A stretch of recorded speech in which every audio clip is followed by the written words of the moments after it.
forcu connan. Fado, fi cohormac nasa in a ri alla. Connig sé in noon darfanam owen vaca. Fi scolla geds a vuculi ola, Reinol, Marsai Dor. On macra abanadu.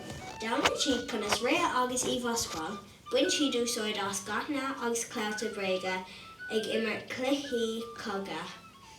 Dimmer sheet a máníocht agus clihi ela freshen. Bavala Setanta, Nia Corhor, a bheith a bhald an bhaca. Tuair ceadama athair le a hall.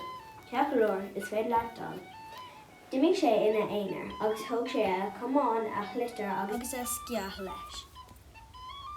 Nuair thuic sé dúna uncal, connig sé bucalaí eile ag immer a máníochta. Thosaigh sé ag risisiúisteach agus thosaigh sé ag immer. Cé héal stras sin? A dúirt siad. Ní féin leis immerling, níor ír sé cad. A dúirt siad. Díonsaigh siad Setanta ó gach héal. Cá siad gachana leis ach stop sé iad go léir lena sciath. Cá siad cumán leis ach stop sé iad lena bhrim. Red Setanta go missional.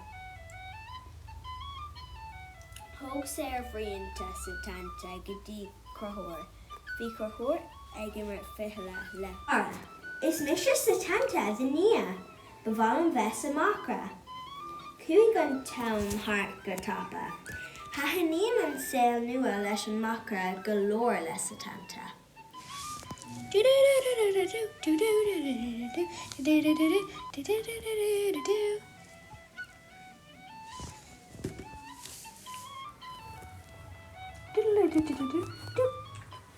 Ihavon thug Chulainn gawa Corhor, cura de Corhor, Gosaiddori agus de Setanta tacht go fééis amór.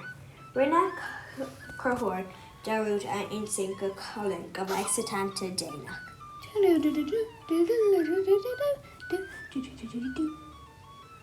Nuair a thuic Setanta an féiste, díonsaigh Chulainn é.